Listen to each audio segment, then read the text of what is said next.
Hey everyone, Dennis and Stephanie K here. And today we are again answering viewers' questions. So, Go ahead. You ask some first. questions. If you have questions for us, please enter them below in the comments or email me, text us. But I love this series because these are questions that many of you have regarding living, investing, working abroad. And hopefully our experience over the last 17 years can offer you guys some help, advice, or maybe even just some inspiration to get out there and start this new exciting chapter of your life. Or a laugh or something. Yeah, exactly. Just to know you're not alone. So here's the question for today. Do you ever feel like returning to a normal life? And I'll put the normal life in quotations and air quotes because I thought it was a very interesting question and it's very real, right? Mhm. I mean, because here's the thing. We do know people who have moved abroad and they did go back to a normal life for one reason or another. And so the question comes up, would we ever consider going back and living a different lifestyle than we live now? So let's start off with you. What do you think? Well, I would ask what a normal life is. So we're putting the parameters on a normal life. To me, a normal life is growing up where you were born, with your family in the area, um, seeing your loved ones that you grew up with very often, having a 9 to 5 job, working a 40-hour work week, and just living like your family does.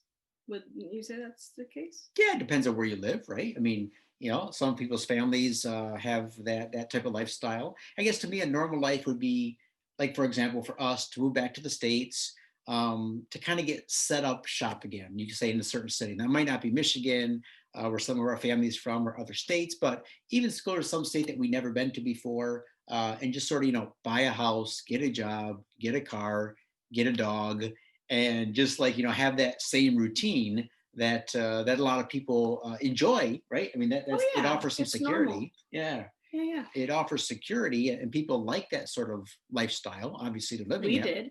But but would we ever consider doing that? And if so, why? If not, why?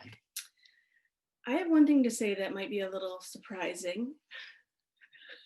Oh no, here we go. This is unedited, guys. We It's do off the not, top of and our heads. Yeah. this is not There's, pre-planned. She says what she wants to say. So yes.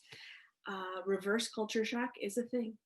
hmm. And I have not lived in the United States since 2003. I do believe the entire world has changed a lot since 2003.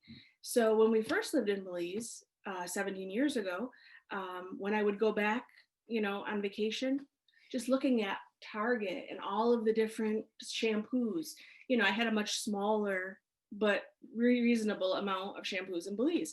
So like there's a difference, and I got used to Belize. I got used to the slower pace of life. I liked it. Mm-hmm. I got used to saying, everyone saying, "Hi, Miss Stephanie. Hi, Mr. Dennis. How are you?" I got used to being able to, like, if I, forgot my money or didn't, was just wearing a sundress and flip flops, to going in, getting a Coke and saying, "Hey, Dennis will pay for it tomorrow." That kind of thing. So I take that attitude back to the States, and people look at me like, what is wrong with you? So it would be hard for me. So I understand when some of you are a little worried about taking the jump to go to Belize, because I would be a little worried about taking the jump going back, because there would be a lot of different things that we don't have to deal with right now. Like we don't have a car right now. Yeah, how long has it been since we owned a car? We owned a car in Hattieville. We had a van for maybe a year. Mm-hmm. And then we owned a golf cart on the island, Mm-hmm. but we also rented a golf cart for quite a while. Yeah, so like since 2005, we have not owned a car. Golf cart, I don't know if that counts as a car, but we own a golf cart, but not a vehicle. So I had a Belizean driver's license for said golf cart, right. But Right. That wasn't a hard thing to do if you're worried about that. Yeah. It was fun. It's a lot of fun to drive. And then, in Paris, we had the metro and Uber and things like this. And here we have, in Strasbourg, we have a lot of walkable area, and we have the tram system. Mm-hmm. So it's kind of a relief not to have insurance, and a parking spot here would be hard to find. All of the things, gas, expensive cars, Mm-hmm. all of those type of things. So it would be a big lifestyle change for me, and it Mm. would be expensive, Yeah, for right. us, Right. to go back, Yeah. and start all that again. Yeah. So I think for me to add to this, whatever I consider going back to a normal life. Since 2003, I've worked for myself. Sometimes had to go into an office or chose to go into an office. But for the past 6 years, my kitchen table has been in my office or Starbucks or internet cafe. And, I can't imagine going back and trying to integrate back into society or have to be away from you. Yeah, no, we enjoy being together. And a lot of times he works a lot because you guys go ahead and get a hold of him at different times of the day. So he'll work until late or he'll start work early, but that also means that he can come and take a nap with me in the afternoons, which is Yeah. a wonderful perk of being home. Hmm. We found out even through the confinement, Francis is on confinement right now, that we love being together and we don't get in each other's space. We've been married 27 years, and that's different for each couple. Hmm. Sometimes when like couples retire, they need a little bit of their own time to do their own hobbies, or they gel really well together in the space. So we have a happy medium on Yeah. that. So I would want to go back there, but also, getting down to the crux of the question. I think what people mean is, would you get homesick to the point that, what, it's not worth it anymore? Because, it's probably a struggle in life living where you're at now, and Belize is going to have its own struggles, right? I mean, anywhere you live, it's going to have the pros and Well, you cons. can't run away from your Right, problems. right. If So you can have the struggles of living as an expat, with all of the things that brings along with it, opportunities for expansion, personal growth, new experiences, or you can have struggles living at home in your home country. So the question is, at times, do I feel like, man, I just wish I could just go back and just be normal again? And once in a while, we're being honest on these videos, I will start to miss just having my own culture around, so to speak. Like going into a Starbucks in the United States and have people know who I am and chat a little bit and just having that friendliness. Sometimes I can go to the same Starbucks here in France for 5 years and they won't even know my name. So I do sort of miss that. Also, my family. We're yeah, both really close to our family, and so at times I think, with everyone, kind of doing their own thing now. We have our own thing. We've been living like this for a long time. Do I feel like going back and maybe spending a lot more time in the States because of family? So what we've done is we've come up with different ways to sort of scratch that itch, right? oh yeah. I actually didn't know you felt this way as much, which is we're learning more about each other, because I know like when we miss bits about Americana, like when we go to the Miami airport and everyone's like telling jokes in the elevator and talking to people. In France, if you started just randomly talking to someone, they're like, "What's wrong with you? Why are you doing that? I just said your dress was pretty." They're like, "Yeesh."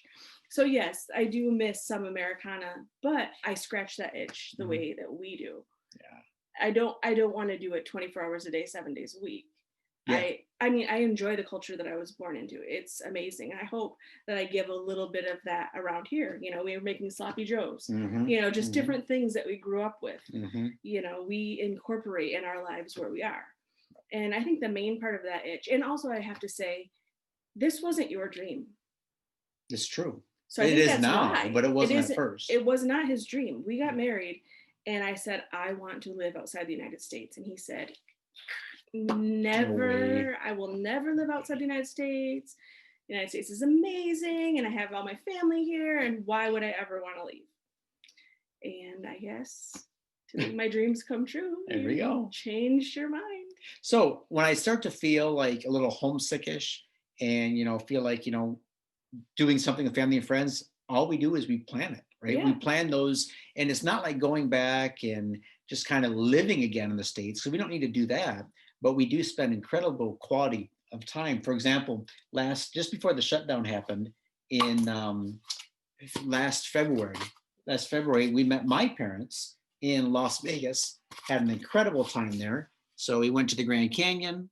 There's all of us at the Grand Canyon, my mom and dad, Steph, of course. Coming from Michigan, we had Yeah. never seen that. We couldn't get my parents to Paris yet, so we took them to the Las Vegas, Paris hotel and resort. So we had a fantastic time there. And then the week after, I am a gigantic Disney file. So here's my family, my mom and dad in front of the California Walt Disney original castle.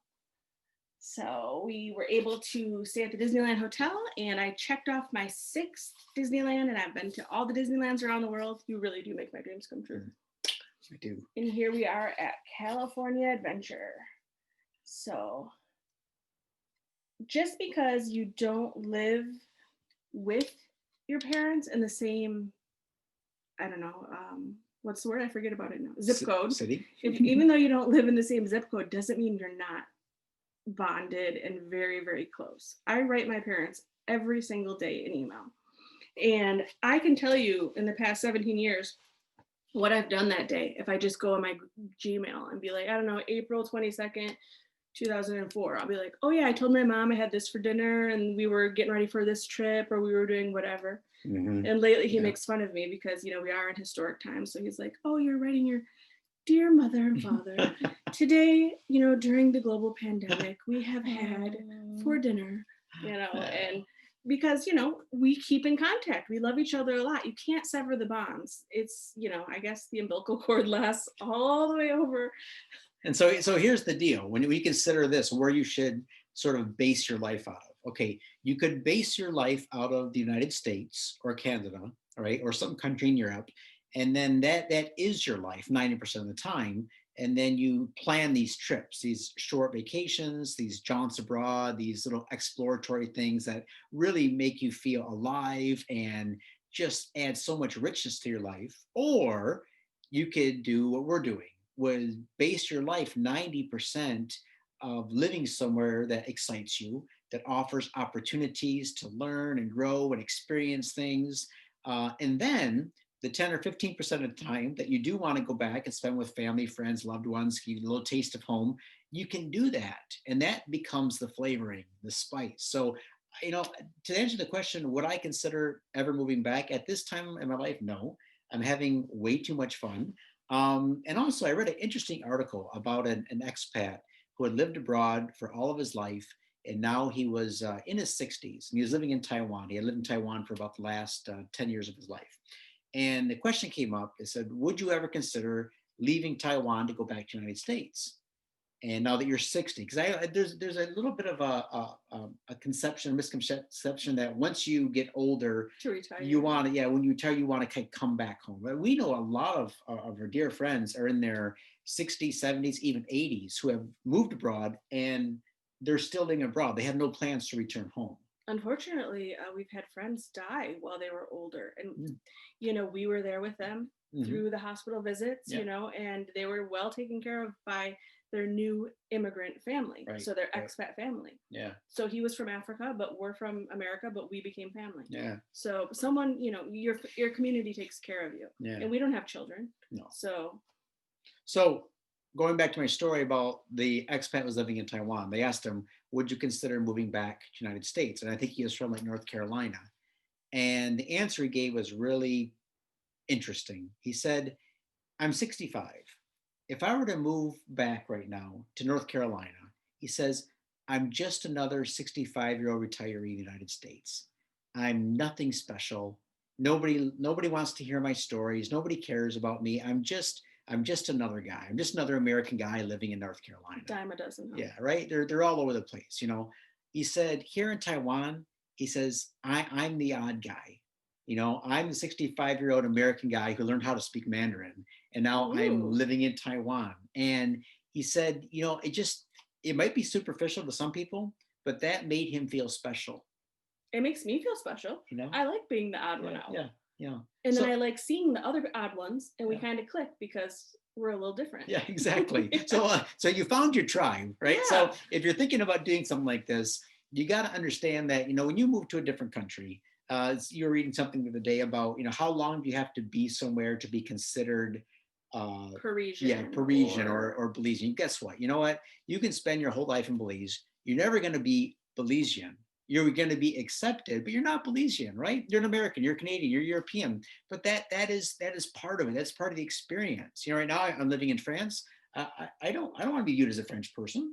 I like being who I am here. I'm Dennis Cave, an American who sells real estate in Belize. I have that identity. I like that, and I don't know. I just like being in a spot that we're not like everybody else. To me, there's some excitement in that. I totally agree. And then you can get so much out of the other cultures that you go to and other places you travel to. You learn new recipes, you learn new ways of thinking, you learn new languages if you have to. But the cool thing about Belize is you don't have to. You Mm, can. You can learn sign language.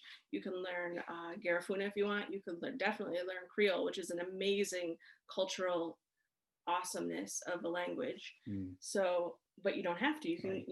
if you need to quickly go to the hospital or something, it's all in English.